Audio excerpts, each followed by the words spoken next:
Hey guys, welcome back to Jessin Reads Romance. I'm Jessin, and today I'm going to be going over all the books that I'm going to read during the Kindle Clear Out Readathon. I am co-hosting this. I will link the announcement video down below if you want to know all the prompts that you can use for your build your own bingo board. I'm going with a 3x3 square, which means I have 9 separate prompts, and I did pick a book per prompt. We'll see if I get to all of them, but some fit multiple prompts, so if I don't get to all of them, I might still get like a complete bingo board. We'll just have to wait and see. I did include a lot of audiobooks because audiobooks are considered part of like your Kindle. It's just nothing that's like your physical books. It's everything that you already own on your Kindle or on your Audible app or Libro, whatever, your library audio app, anything like that.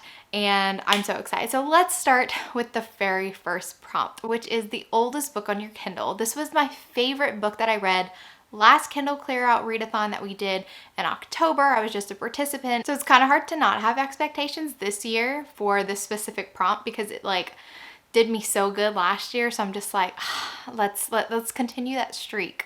And this time I made sure that it was the last book that I purchased because I had a ton of books that I started collecting around late 2017, early 2018. I discovered BookBub. And BookBub, if you sign up for their newsletter, they send you some deals that they're featuring, including free books or books that are only 99 cents. And so I would just click every single book that was free. It didn't matter what the synopsis was and if it interests me or not. I would just click them. So I went back to the last one that I actually purchased, and that was Mr. Romance by Lisa Raven. I think I'm saying her name right. So I'm going to read the synopsis for all the books that I picked for this readathon, and this is the first book in her... What series was it again? Oh, the first of her Masters of Love series. So it says, Max Riley is the man of your dreams, or at least he will be for a price. As his alter ego, Mr. Romance, Max is a drop-dead gorgeous escort who makes romantic fantasies come to life. No sex, just swoon-worthy dates to die for. And the cream of New York's socialites can't get enough, whether they want a dominating billionaire, bad boy with a heart of gold, hot geek, sexy biker, or best friend who loves him from afar. Max can make it all happen, but he's careful to keep his real identity a secret. Enter investigative journalist Eden Tate. Having caught wind of the urban legend of Mr. Romance from a love-struck client, Eden is determined to publish a scathing expose on Max and his ability to swindle lonely society women out of their fortunes. Desperate to protect his anonymity and his clients, Max challenges Eden to give him 3 dates, and if she doesn't fall in love with him, she can run her story with his blessing, and if she succumbs to his charms, the story dies. Cynical Eden has no doubt that she can resist his fake romance personas, but when the real Max admits he's falling for her, she has to decide if the professional liar is telling the truth or if the passionate man with the mysterious past is just one more character designed to con her out of her career-making story. Very interesting. Escort romance, secret identity, a little bit of blackmail going on. I'm hoping I have high hopes for this one. Definitely high hopes. And this book will fill 2 separate prompts, the oldest book on my Kindle and also a new to me author because I've never read anything by Lisa Raven. Next I have Ruthless Creatures by J.T. Gessinger. This is going to be my second chance author pick. I have only read one book by J.T. Gessinger, and it was Melt for You. I really love the hero in that book, but the whole story, the plot, and the heroine I disliked very much, and I didn't want to read another one by J.T. Gessinger, and I might have read that one last year or the year before. I can't exactly remember. I can go look it up, but Ruthless Creatures was recommended to me by Juliet. She said she really loved it, and it's the first book in one of her new series. I think it's called Monsters and Queens, and so I was intrigued by what she was telling me. She doesn't tell me much because she knows I'm like anti-spoiler, so let's see what the synopsis has to say. It says, an explosive new novel of love, lies, and obsession. 5 years ago, my fiance disappeared. He left me with a wedding dress I'd never wear, left me with the kind of scars that can't be healed. The man I built my future on vanished like a ghost. All that remained were my broken heart and unanswered questions until a mysterious stranger arrives in town, tall, dark, and dangerous. Cage is as full of secrets as he is sex appeal. Though I know he's hiding something, I'm drawn to him like a moth to a flame. The intensity of our connection is addictive, unlike anything I've ever felt before. Heat crackles between us with every look, desires flare into passion, and I fall hard, unable to resist. But when I discover how he's tied to the darkness in my past, I learned what happens when you fly recklessly into fire. You get burned. And I do believe that this has some sort of mafia element to it, crime element to it. So I've been into those, And if anything can get me on board with a romance nowadays, it's going to be a mafia or mobster romance. So maybe this one will be great. For my e-arc, I was planning on reading The Intimacy Experiment by Rosie Danan, and then I needed a pick-me-up last week, so I ended up by reading that one, and so thankfully I have another one that I need to read anyway. So that all worked out, but I'm going to read Scourge of My Heart by Lorraine Heath, and it's part of her new series. It's going to be called Once Upon a Dukedom. I always have to think about that series name, even though I really like it. I just never can remember. So it says, Lady Catherine Lambert must marry a titled gentleman to claim her inheritance and has finally gained the attention of a duke. Yet she is unable to forget the scandalous second son who aided in her achievement, or his betrayal. He wants what he can never possess. Lord Griffith Stanwick is tormented by the bitter truth that as a spare, he will never be able to give Catherine what she yearns to possess. But when his father is found guilty of treason, Griff detours into the dark and dangerous corners of London, haunted by memories of the woman lost to him forever. Love not to be denied. As the Duke's courtship intensifies, Catherine discovers Griff has become a man to be reckoned with. When old passions flare and new desires ignite, she must decide if sacrificing her legacy is worth a lifetime shared with the scoundrel of her heart.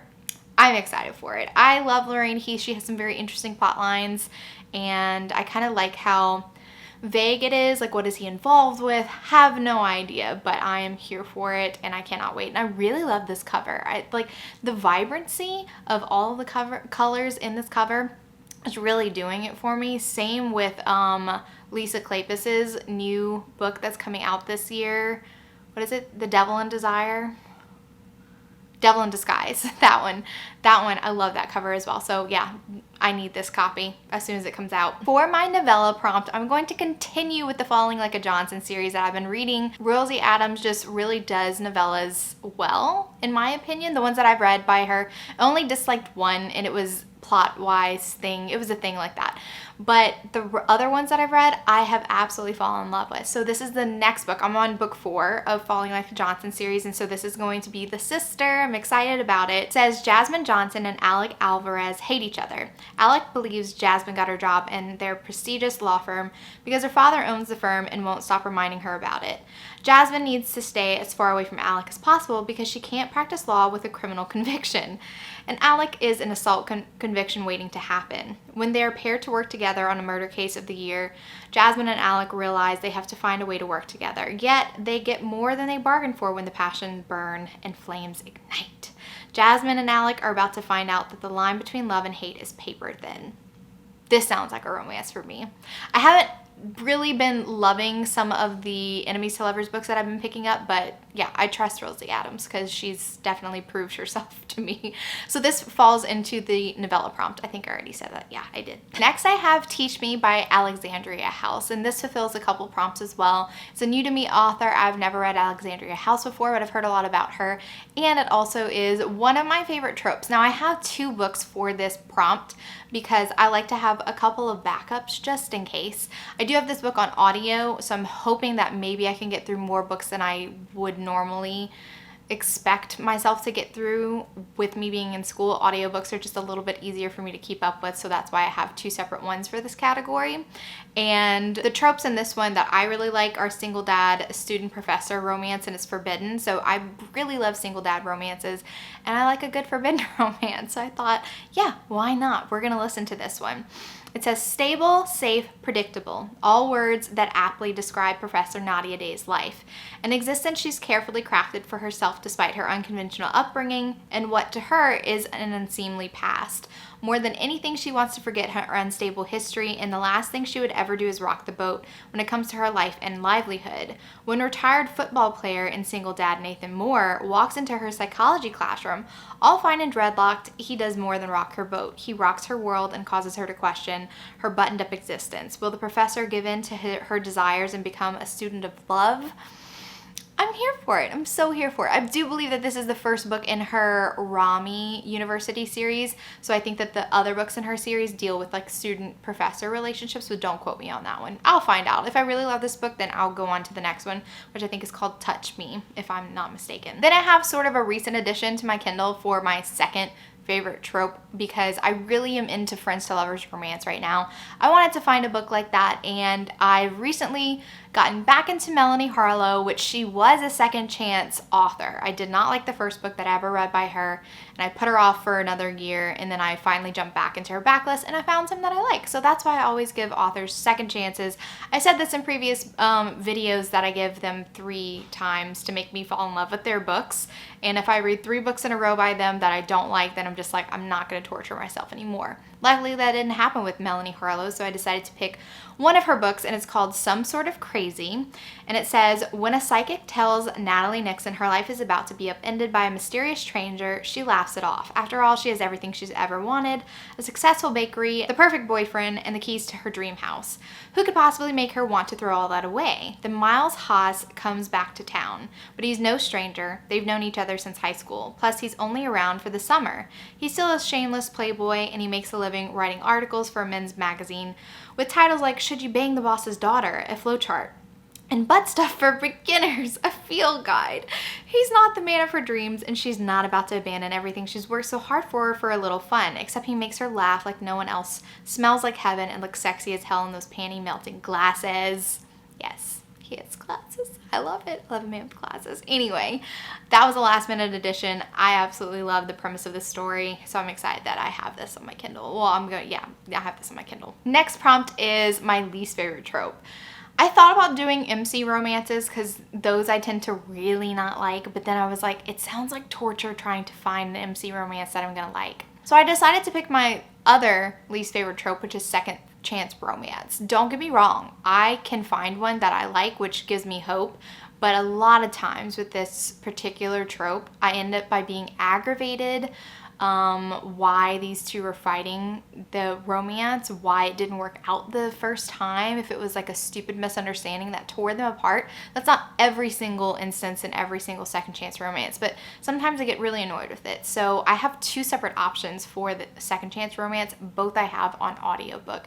I might get to both, I might only read one, but at least I have some options because I am a notorious mood reader. Sometimes I need options just to make myself feel better. So I have Say You Still Love Me by K.A. Tucker. It says life is a mixed bag for Piper Calloway. On the other hand, she's 29-year-old VP at her dad's multi-billion-dollar real estate development firm and living the high single life with her 2 best friends in a swanky downtown penthouse. On the other hand, she's considered a pair of sexy legs in a male-dominated world and constantly has to prove her worth.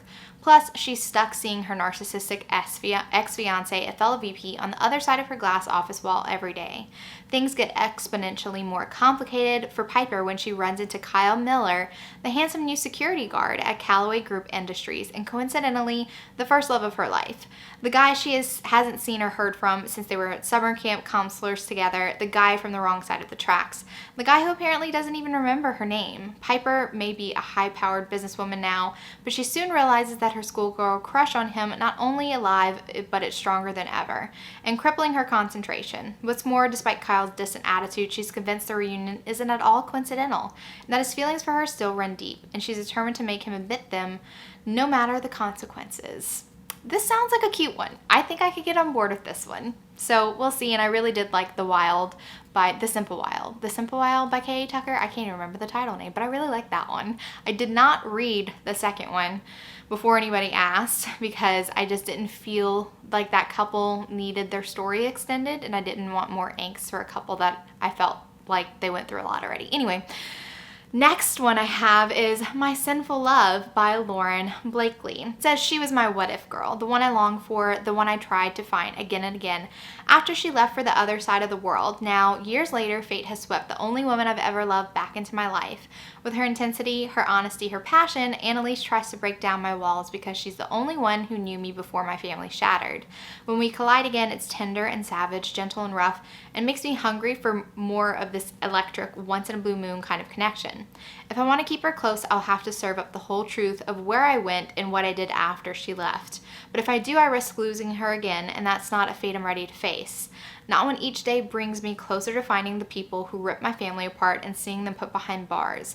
Until the day I learn Annalise is holding the final piece of the puzzle to solving the mystery.